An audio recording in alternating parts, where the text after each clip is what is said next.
Kuliqinisa ukuthi mawuphekile ingqondo ingalibala ukhanze emabhodo sekashile. Kepha uNkulunkulu la ufakwe khona kuleso sivivinyo akakakhohlwa ngawe. Ngiko Jobe athi uma sekangivivinyile ngidawuphuma ngiyigolide. Akasho Jobe ukuthi ngiyasha ngiyaphela. Uthi ngisebhodweni la kubasiwe la, kepha kutawuphuma lokuhle lebengeke ngicabange ngako, lebengeke kuphume ngekuthi ngithandazile noma ngithandazelwe, lebe kudzinga nali libhodo lelibilako lengikulo.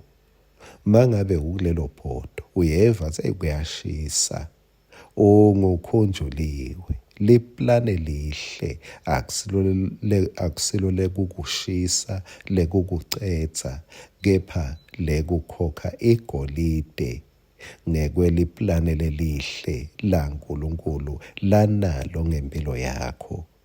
Nasi lesinkwa selusuku sakavuka udle. Ngicela kukuhlephulela encwadini yaGenesis 9. Sibuyele lapha siqale kuye verse 20. Noah abe ngumlimi, waba wekucala kuhlanyela sevini. Wanatha liwayini, wadzakwa, wathi mate walala ngcunu ethendeni lakhe. Hamu, uyise waKhanani, wabubona bungcunu beyise. Wahamba wayawutshela bomnakabo lababili labe bangephandle. BoShem naJafet bathatha ingubo, batigubhetele emahlombe abo bobabili, bahamba nyova, bafike babumbonya bungcunu beyise. Buso babo babubheke eceleni, ngako abazange babubone bungcunu beyise. Ake sengibambe lapho. Noah ungene kamnanzi emkhunjini wamlalela uNkulunkulu. Akangenanga ngemizwa yakhe, ngema-feelings akhe, wangena ngekulalela kwakhe. Nangu Noah uphumile nyalo emkhunjini, usinzile engotini, usinzile ekufeni. Wakhokha nemhlatshelo. Noah nyalo sewuhlanyele inhlanyelo, lithi waba wekucala kuhlanyela.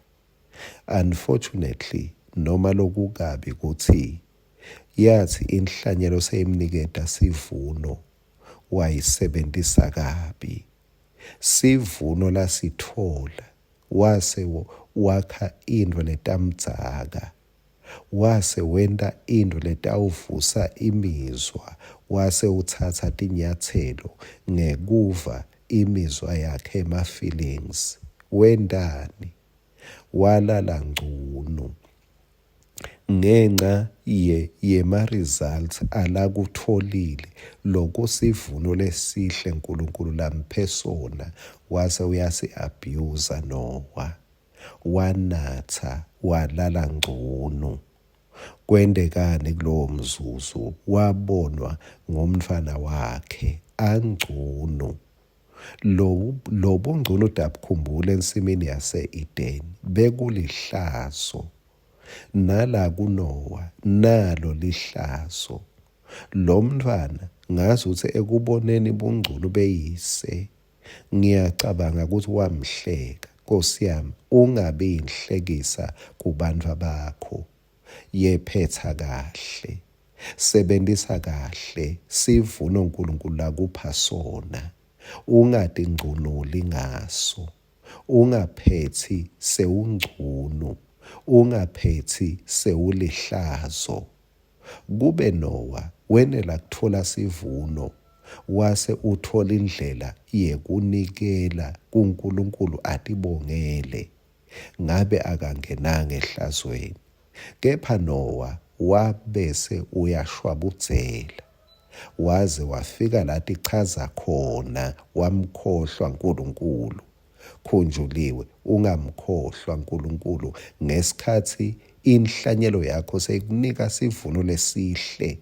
Sisebenzise kahle, ungabi emotional ngaso, kepha ingqondo yakho icace kuthi umuntu wekucala lekumele umcabange ngulokuphe lesivuno lesihle lekuNkulunkulu. Amen.